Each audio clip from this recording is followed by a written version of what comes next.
Howdy. There are times where I am just way too literal for my own good. I was watching a couple of YouTube videos where these young ladies were talking about how much money they make blogging. Which I'm sitting there thinking, wait, I've been blogging for 16, 18 years? I'm not making any money. And they talked about endorsements and they talked about AdSense, but then they talked about products. And they said that they had created products. Now, they didn't say which products, and I didn't visit the websites to find out what kind of products they created, but I sat there and I said, they're creating products and well, what they're doing. So I wrote my friend Mitch Allen, and I said, these folks are saying they're making these kind of money. One is making $17,000 a month, the other's making $30,000 a month, and she's only 22 years old. Ouch. And they're making a lot of money off of making their own products, and I have no idea what kind of products would I ever do. And homeboy sends me back a message and he says, dude, you've already created some products and you can create more. And I had to think about it. It's like, what? It's like, oh God, of course I've created products. And I'm just going to show you a few of the products that I've actually created. And it's been a long time, but just to show you. For instance, we have one of my 2 books. There you go. Embrace the Lead. That was my first book that I finished writing in 2002 and actually had copies made in 2004. It's my own book. I printed it. There was no Amazon direct print, no Kindle, none of that mess. I went to a printer's, I printed books, I got books. So I got that product. I have this, which is my, well, it tells you what it is. Where, for HR or anyone who needs to hire someone or someone who's in a leadership position wants to evaluate their employees, product.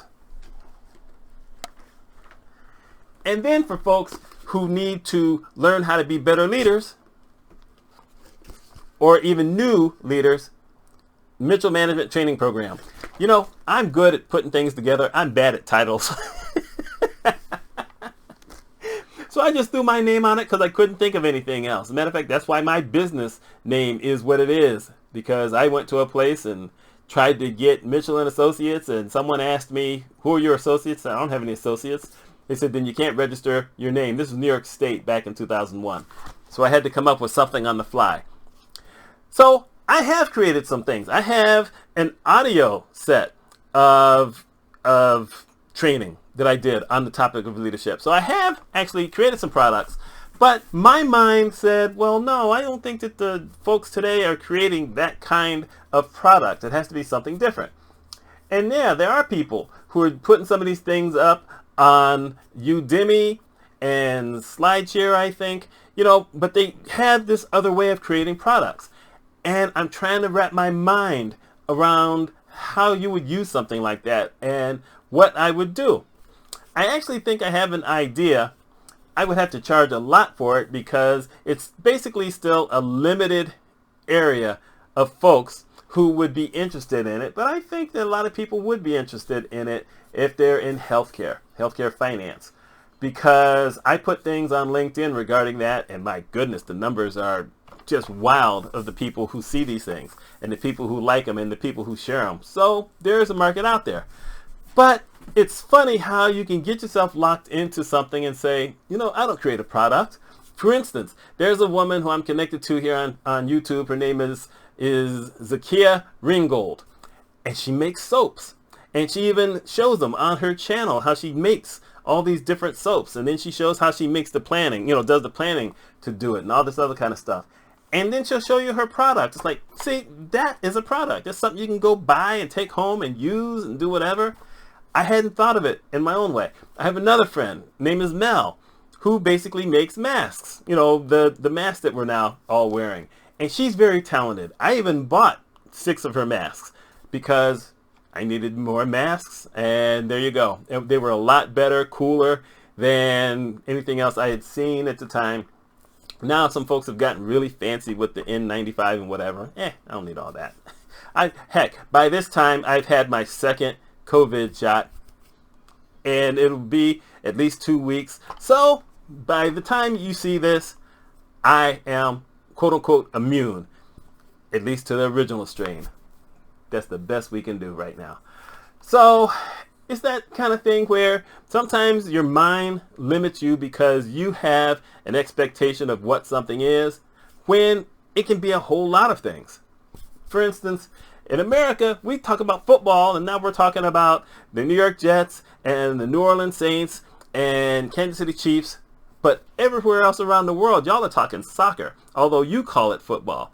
And you're talking about it in countries, you know, like the World Cup, where all these different countries have teams, and in England, where they have multiple, you know, leagues and things like that. And some of those folks get paid a lot more than the professional athletes here. Even though something like basketball here is worldwide, y'all go manic for soccer. And we can't understand it in America, how someone can be that absorbed in something that can end in a 1-0 game. We need numbers. You know, if a baseball game ends 1-0, that's a fluke. If it happens multiple times, folks stop watching. But you get to football where someone can score 35, 40 points. You get to basketball where a player can score 35 or 40 points. You know, it's just how you see things. And so we all have these different visions of what things are.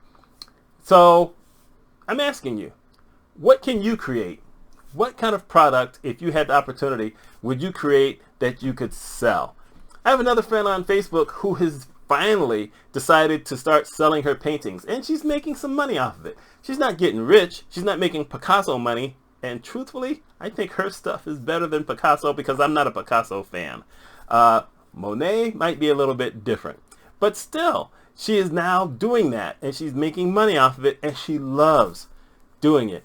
There's nothing wrong with creating those products. If she had a YouTube channel, she might be able to sell even more, but she's, you know, sharing them on Facebook, and she's sharing them on Instagram, and she's selling some. You know, it doesn't have to be that kind of tangible. It could be a book. There's enough people who've written books, and we have to try to find new ways to market them. I mean, my book, like I said, I had that book since 2002. So, you know, I'm fighting a market that's going to look at it and say, well, that's a real old book. My other book, I haven't put it into this kind of print yet. So if anyone buys it, they're getting it as a PDF. I need to find a printer, and I'm not using Kindle. I'm sorry. I just can't send my book through Amazon. That's just me. So, once again, you ready to make a product? What can you make that you think that you could at least find some kind of market out there that might buy it? Because you know what? I've sold some of these. Not as many as I would have liked. I made my money back on my original book, so I can't be mad at that. My training manual for leaders, I probably sold only like 3 or 4 of those. My other thing, the management evaluation, less than 10. Still, it's there. Both of those are actually kind of fresh if I really wanted to put those out there. So, you know, leadership concepts never change. What are your thoughts on products? Let me know your thoughts. My name is Mitch Mitchell. Y'all have a wonderful day.